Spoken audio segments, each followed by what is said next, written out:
네, 반갑습니다. 방금 소개받은 김조인식입니다. 오늘은 제가 세상에서 가장 편한 복장으로 왔습니다. 다 이해해 주실 거죠? 네. 고맙습니다. 사실은 강좌라는 의미가 붙어 있거든요. 그래서 제가 세미나이면 정장으로 오야 왔습니다. 그래서 강좌라는 타이틀이기 때문에 오히려 여러분과 같이 호흡하는 시간이 더 중요할 것 같아서 저도 정말 자유복으로 왔습니다. 그리고 제가 오늘 30분 배정을 받았는데 30분 동안 어떤 이야기를 해야 될까 머리가 복잡합니다. 그래서 기본적인 로타리 이야기 7, 8분 정도 하고 나머지 한 25분 정도는 제 직업 세무사의 일을 하다 보니까 타이틀은 생활세금 강좌로 제가 명칭을 달았습니다. 그래서 이 강좌는 제가 1, 2, 3, 4 스케줄 되는 대로 제가 진행을 할 겁니다. 그래서 오늘은 세금 강좌 첫 번째 시간으로서는 가장 기본적인 거, 우리가 이러한 분야, 이러한 코스는 꼭 알고 나서 세금에 대해서 이해를 하자. 그런 의미로 가장 기본적인 코스로 오늘 제가 유임을 한 장을 정리했습니다. 그래서 우선 로타리 이야기 조금 하면은 뒤에 참고적으로 읽어보시라고 우리 로타리 코리아에 나와 있는 내용입니다. 2017년 12월에 보시면 아시겠지만 저 산골 시골 초등학교 국민학교에서 로타리 총재 3명이 배출됐습니다.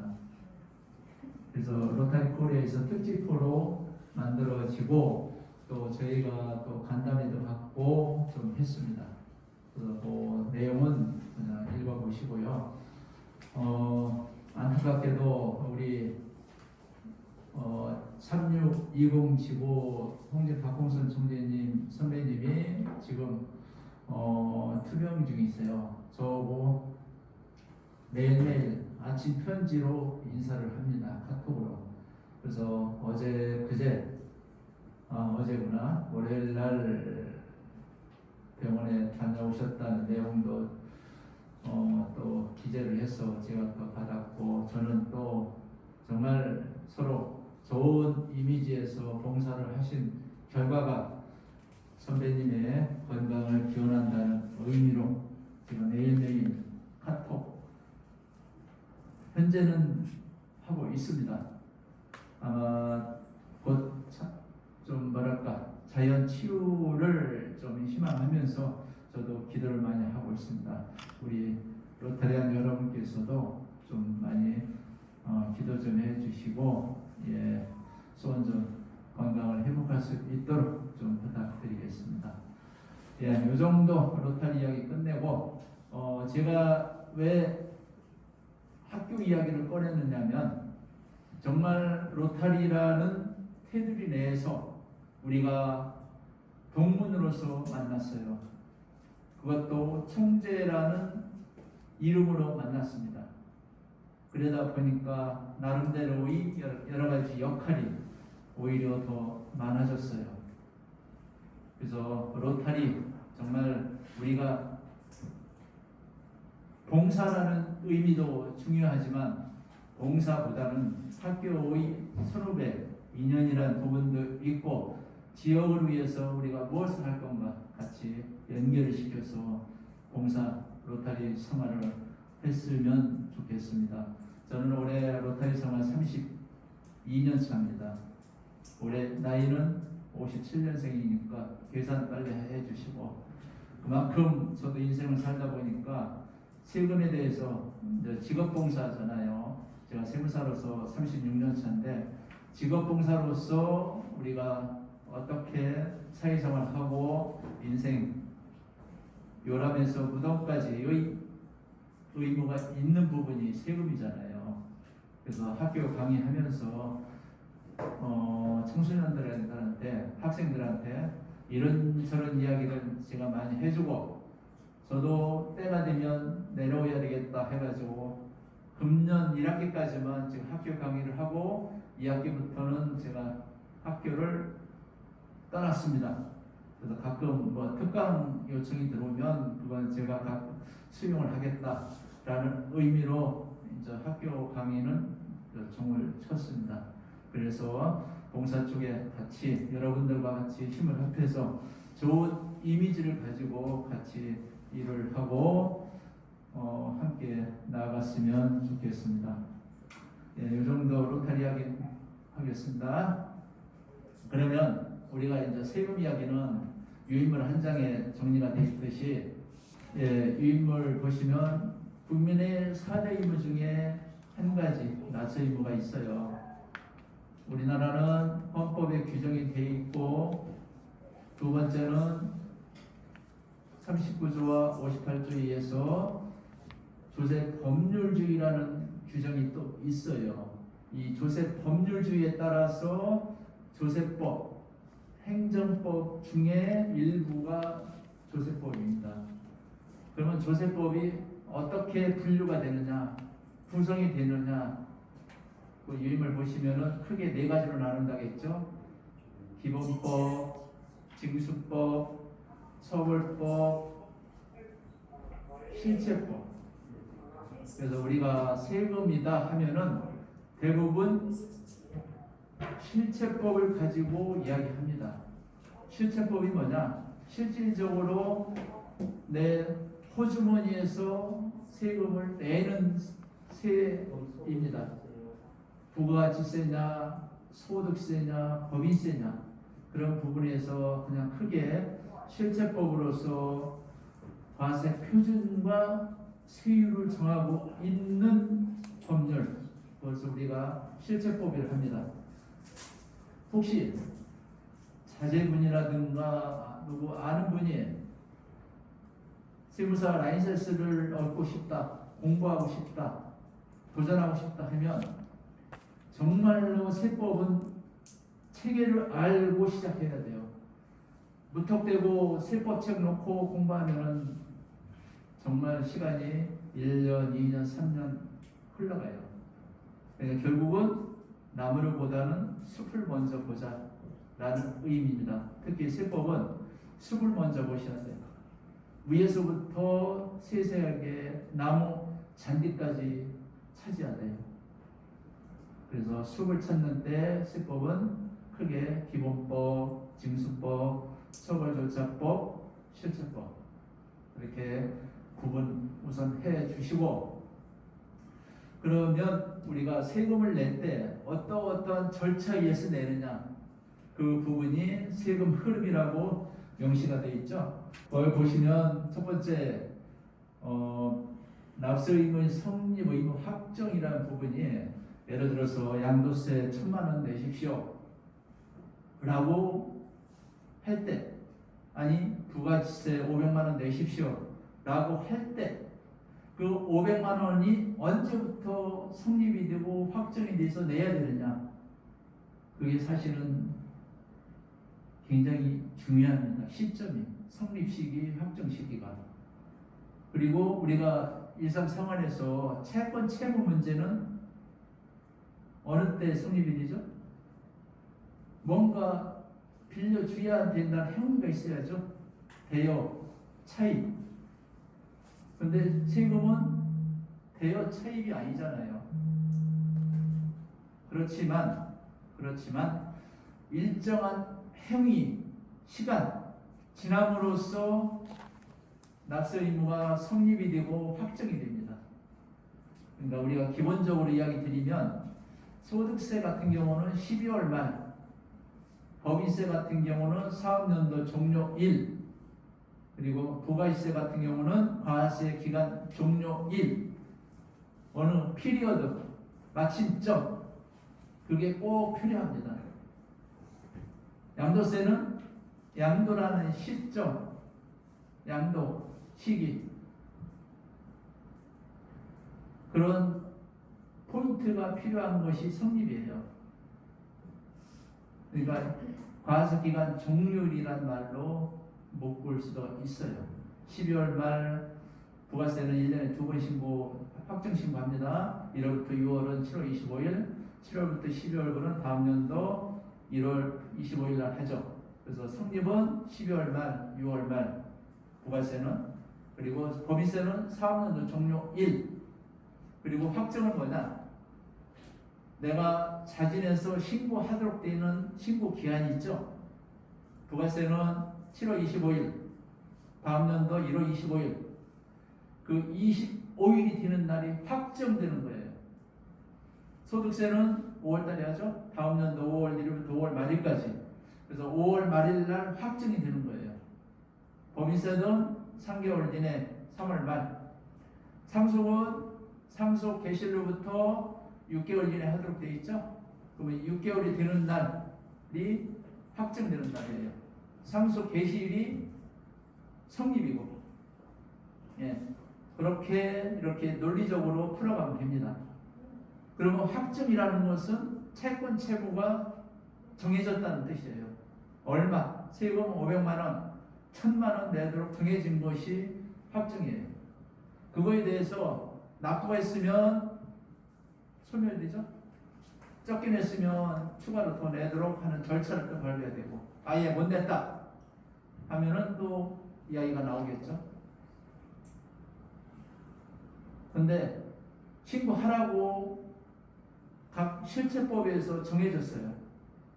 부가세는 7월 25일 날, 다음 연도 1월 25일 날 확정 신고하라고 정해져 있잖아요. 그날까지 못했다, 놓칠 수도 있잖아요. 또 돈도 못 냈다.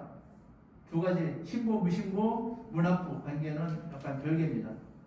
그리고 법인세도 3개월 이내 하도록 되어 있는데 못했다. 3월 말, 12월 말 법인 같은 경우는 다음 연도 3월 달에 하는데 3월 말 못했다. 그럼 무신고잖아요. 그럼 당연히 돈도 못 냈을 테고 무납부. 그러한 규정은 실체법을 봐야 돼. 각 세법의 실체법에서. 그리고 약간의 기한 신고라는 제도가 있어요.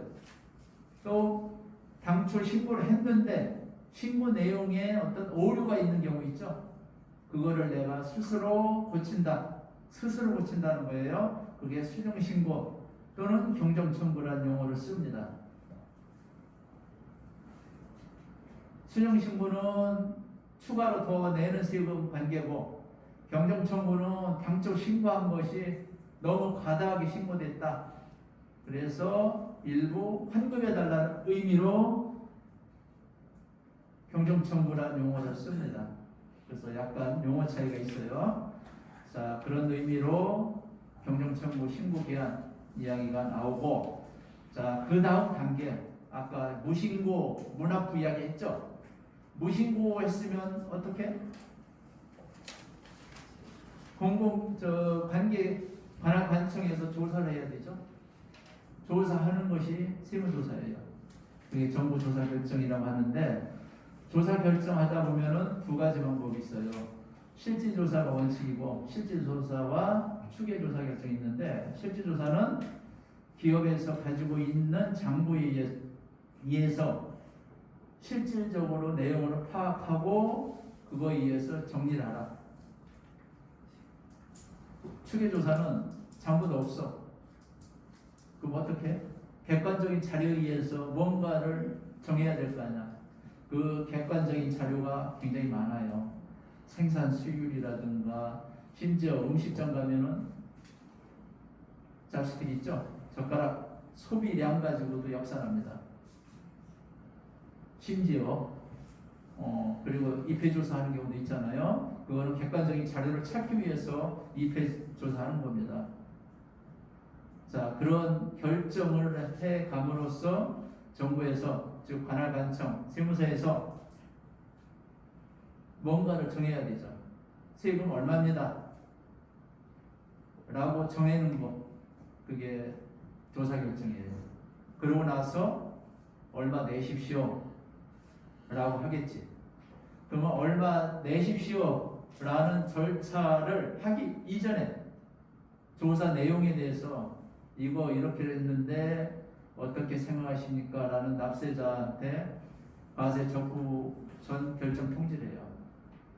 미리 한 번 더 증거 자료 있으면 제출하십시오. 수정해야겠습니다. 라는 내용으로. 그러다 보면 과세 적부시 심사 30일인데 그 지나고 나면은 납세 고지서를 발부합니다.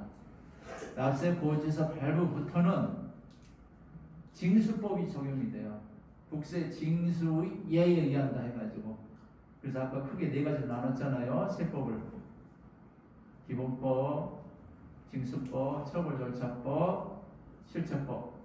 그래서 납세 고지서부터는 징수법으로 적용이 되고, 납세 고지, 독촉장 발부, 체납처분 절차, 돈 안 내면 걔도 압류한다는 절차가 체납처분 절차예요.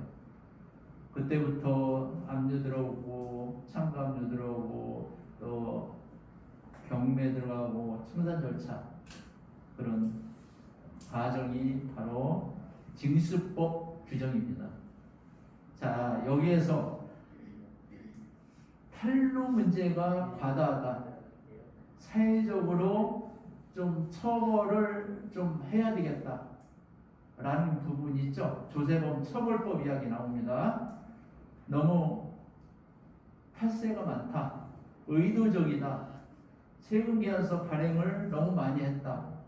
우리가 소위 말하는 자료상 이야기합니다. 물건 저와의 주고받고 없이 세금계산서만 발행해주고 없어졌어요. 신고도 안 하고 폐업 내고. 그런 경우에는 금액이 크면 조세범 처벌법으로 처벌합니다. 그때는 어떻게 하느냐? 관할 관청이 공무원이 다 사법기관 의미를 갖습니다. 그래서 세무서에서는 검찰에 고발합니다. 고발을 하면 그때부터는 사법기관에서 정리를 해 나갑니다. 이해를 하셨죠? 그리고 또 세금에 대해서 너무너무 억울하다, 잘못됐다 라고 하면은 구제를 해주는 절차를 밟을 수도 있어요. 그럴 수 있잖아요. 내가 생각하는 거는 500만 원밖에 안 되는데 1,500만 원이다. 그러면 1,500만 원에 대한 계산 근거를 딱 보니까 뭔가 잘못된 거 있다. 근데 안 봐준다. 수정을 안 해준다. 라면 소송을 내야 되죠. 그거 보고 우리가 총칭해서 불복이라는 용어를 씁니다. 이의신청, 심사청구, 심판청구. 그러한 절차는 국세 기본법을 보셔야 돼요. 자, 그러면 어느 정도 정리가 됐죠? 세법 분류 4가지 단계에서 나눠지는 것. 그런 의미에서 전체 흐름이 한번 흘러갑니다. 그리고 요즘 양도세가 어떠니, 종부세, 종합부동산세가 어떠니 말이 많잖아요. 참 그 시대에 따라서 뭐랄까 90년대, 2000년대, 2010년대 등등 시대에 따라서 변화하는 것은 어쩔 수 없는 것 같습니다. 그리고 정부 정책 위에서 바뀌는 부분도 있겠죠. 자, 이런 부분이 우리가 하나의 이야기하는 세금에 관련된 하나의 뭐랄까 사이클, 회전 계속 이루어지는 과정입니다. 사실 지금 내가 유인물 한 장을 가져온 것이 내가 학교 대학생들 강의할 때 3시간짜리를 가지고 30분에 하려고 하니까 너무너무 요약 정리만 했어요. 그냥 흐름만 오늘 이야기했으니까 그렇게 이해해 주시고, 이제 마지막에 그 과세 요건이라는 이야기가 있어요. 과세 요건은 뭐냐? 실체법에서 과세 표준과 세율을 정하고 있는 법률이 실체법이라고 했잖아요. 실제법에서 이야기하는 우리 기본 요건이 있어야 납세 고지서를 세금 신고를 할 수 있다는 전제 조건이에요. 누가 돈 내느냐, 납세 의무자, 어디에 부과하느냐, 과세 대상, 그 다음에 기간이 필요하죠. 그 다음에 과세 표준이 필요하고 세율이 필요해요. 그래서 우리가 그냥 크게 과세 요건하면 5가지를 이야기하고 나머지 기타 사항으로 신고 기한 관계, 가산세 관계, 여러 가지 의무 관계 등등이 더 찾아보면 소득세법은 그 규정, 또 법인세법은 거기에 또 규정. 그러면 실제법 한 가지, 한 과목, 한 세목 다 공부가 되는 거예요. 내가 부가세법을 한다. 부가세법 1조 보면 과세 대상이 나와요. 어디에 부과한다? 딱 3가지예요. 재화의 공급, 용해의 공급, 재화의 수입이에요. 그리고 누가 돈 내느냐? 사업자예요. 부가세는 사업자가 내요. 사업자 등록 안 하면 부가세 납세 의무는 없어요. 다만 사업자 사업을 행위를 사업을 하는데 사업자 등록 안 했으면은 정상적이면 나중에 추가로 사업자 미등록 했다는 의미로 제재를 또 받겠죠. 어쨌든 납세 의무자 부가세법만 한다면 과세 대상, 납세 의무자 과세 기간 1기 2기 나눈다겠죠. 1월 1일부터 6월 말, 7월 1일부터 12월 말 부가세입니다. 그 과세 기간, 과세 표준은 재화의 공급, 용해의 공급, 재화의 수입의 공급 가액이 과세 표준이고 현재 세율은 일반 세율은 10%, 간이과세율은 부과율의 세율이 약간씩 다르죠. 간이과세자. 근데 간이과세자는 4,800에서 8,000을 오르다 보니까 굉장히 많아졌어요. 또 여러 가지 의무가 좀 또 굉장히 또 넓어졌고, 어떤 실제법 이야기하다 보면 그렇게 들어가고 신고납부 관계 7월 25일 날 하나, 1월 25일 날 하나, 그리고 가산세 부분, 사업자 등록 미등록 가산세, 무신고 가산세, 무납부 가산세 등등 있어요. 세무연서 미발급 가산세 등등. 요즘 다 전자죠? 전자세무연서죠? 그러니까 그런 의무적인 거, 그게 바로 가산세 규정 딱 보면 부가세법은 다 끝나요. 다만 과세 대상 아까 3가지 이야기했잖아요. 그 중에 면세라는 부분이 있어. 우리 기초 생활에 관련된 부분, 의료 용역, 농축소 임산물에 대한 공급 가액, 재화의 공급 등은 면세로 또 부가세와는 별개로 또 이야기하잖아요. 부가세법 공부 다 했어요. 네, 다 했습니다. 사업자 등록은 20일 내에 해라. 또 그런 이야기가 있고. 쉽죠? 그래요. 제가 세무사 하면서 참 여러 가지 일이 좀 많이 있었는데 체납은 절대 하지 않는 것이 장땡입니다. 무슨 돈이라도 세금은 내야 됩니다. 세금 상속됩니다. 아시죠? 재산, 상속재산이 있으면 만에 하나 없다면 겉으로는 상속됩니다. 그러면 자기가 상속재산 포기신고 해야 되겠죠. 참 어려워요, 세금. 자, 지금 몇 분 남았는지는 5분 남았어요. 예, 그러면 이제 정리합니다. 저는 이렇게 사회생활 하면서 과연 어떻게 내 인생을 정리할까?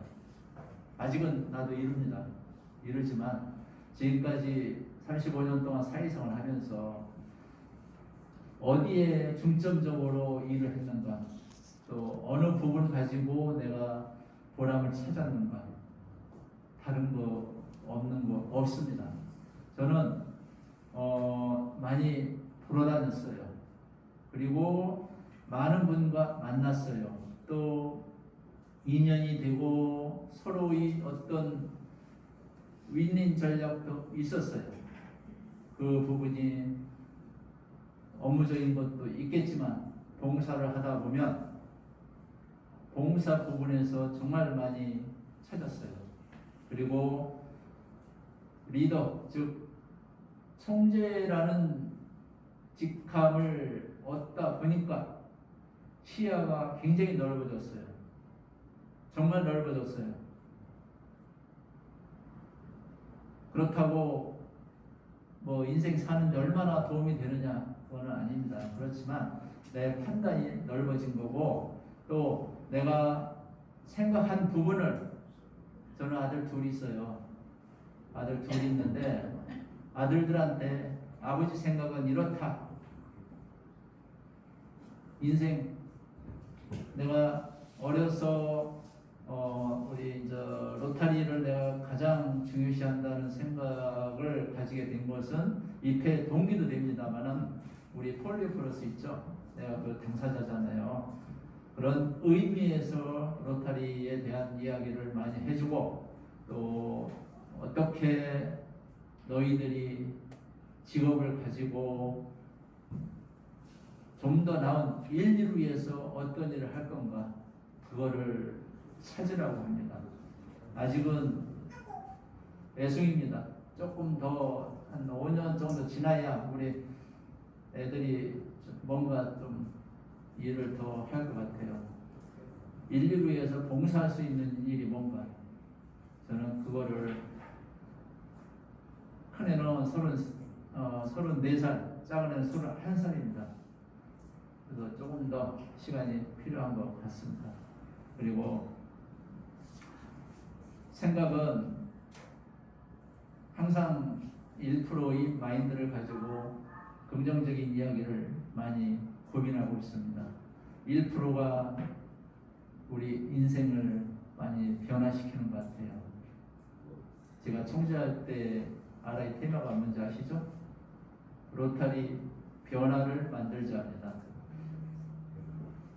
로타리 메이킹 어 디퍼런스입니다. 지금은 체인지라는 용어가 많이 나오죠. 체인지보다 더 깊은 의미가 디퍼런스입니다. 단순한 바꾸는 거가 아니고 뭔가를 정말 변화시키는 거. 그러니까 바꾼다는 의미가 아니고 좀 더 그러니까 우리가 그 당시에는 삶의 질 이야기를 많이 따졌어요. 이웃에 대한 삶의 질을 좀 낮게 하자라는 의미로 디퍼런스라는 용어를 썼었어요. 어쨌든 우리 같이 한 식구이기 때문에 이런 이야기 저런 이야기 오늘 시간 비록 30분이지만 아니 우리 372 지구의 전 리더로서 뭐 이런저런 이야기도 할 수도 있겠지만 금년도 뭐죠? 봉사로 삶의 변화를 일죠. 정말로 우리가 로타리로서 우리 승목 총재님과 함께 금년도 회원 증가 우선이라는 이야기를 저도 드리고 싶습니다. 다 같이 회원 증강에 같이 매진해 주시고 저는 언제든지 여러분과 이 자리에 설 겁니다. 오늘 완이로 내가 붙였어요. 세용 강좌 완으로 했죠. 이제 다음 기회가 된다면 상속과 증여, 양도세 문제로 2탄을 하겠습니다. 그때 가면 또 좋은 이야기 또 할 수 있을 것 같아요. 자, 오늘 이 정도 하면 되겠습니까? 네. 예, 오늘 고맙습니다.